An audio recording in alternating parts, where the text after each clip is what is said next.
আমাদের কৈলাস কুটিরের ইনাগুরেশনের ফার্স্ট পার্টটা তোমাদের সাথে আগেই শেয়ার করেছি, আর আজ শেয়ার করতে চলেছি তারই সেকেন্ড পার্ট। ফার্স্ট পার্টটা আপলোড করা মাত্রই বুঝলাম তোমাদের মধ্যে এই কৈলাস কুটির নিয়ে অনেক কনফিউশন আছে। অনেকেই ভেবেছো এটি আমার বাড়িতে হওয়া সাধারণ একটি পুজো, আবার অনেকে তো কমেন্ট করেছো এটা কি কোনো বুটিক, আরো কত প্রশ্ন। না না, এটা কোনো বুটিকও না, আর এটা আমার বাড়িতে হওয়া অন্যান্য পুজোর থেকে আলাদা, কারণ এটি ছিল আমাদের ফ্ল্যাটের ওপেনিং, যার নাম হলো কৈলাস কুটির। যেমনটা তোমরা লাস্ট ব্লগে দেখেছো, সকালবেলা ছিল নারায়ণ পুজো, শিব পুজো, চণ্ডী পাঠ, আরও অনেক পুজো।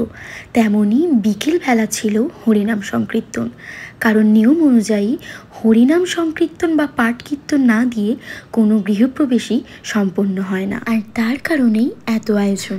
যেহেতু সকালের পুজো শেষ হতে হতেই সময় হয়ে গিয়েছিল বিকেল 5টা, তাই সেই সমস্ত কিছু সেরে উঠে আবার রিঅ্যারেঞ্জ করতে করতেই সময় হয়ে যায় সন্ধে 7টা, আর এরপর শুরু হয় পাঠ কীর্তন।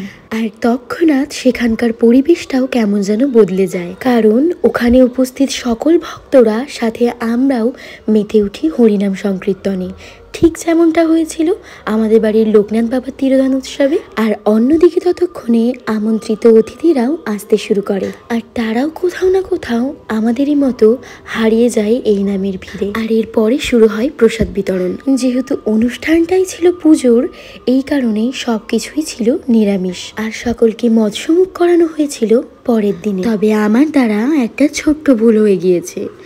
যেমনটা তোমাদের লাস্ট ব্লগে আমি বলেছিলাম যে আমাদের এই ফ্ল্যাটের ইনাগুরেশন সেরেমনিটা হয়েছিল 7th of May, তবে ডেটটা ছিল ভুল, কারণ আমাদের ফ্ল্যাটের এই অনুষ্ঠানটা হয়েছিল 7th of June। যাই হোক, তবে ব্লগটা কেমন হয়েছে প্লিজ জানিও।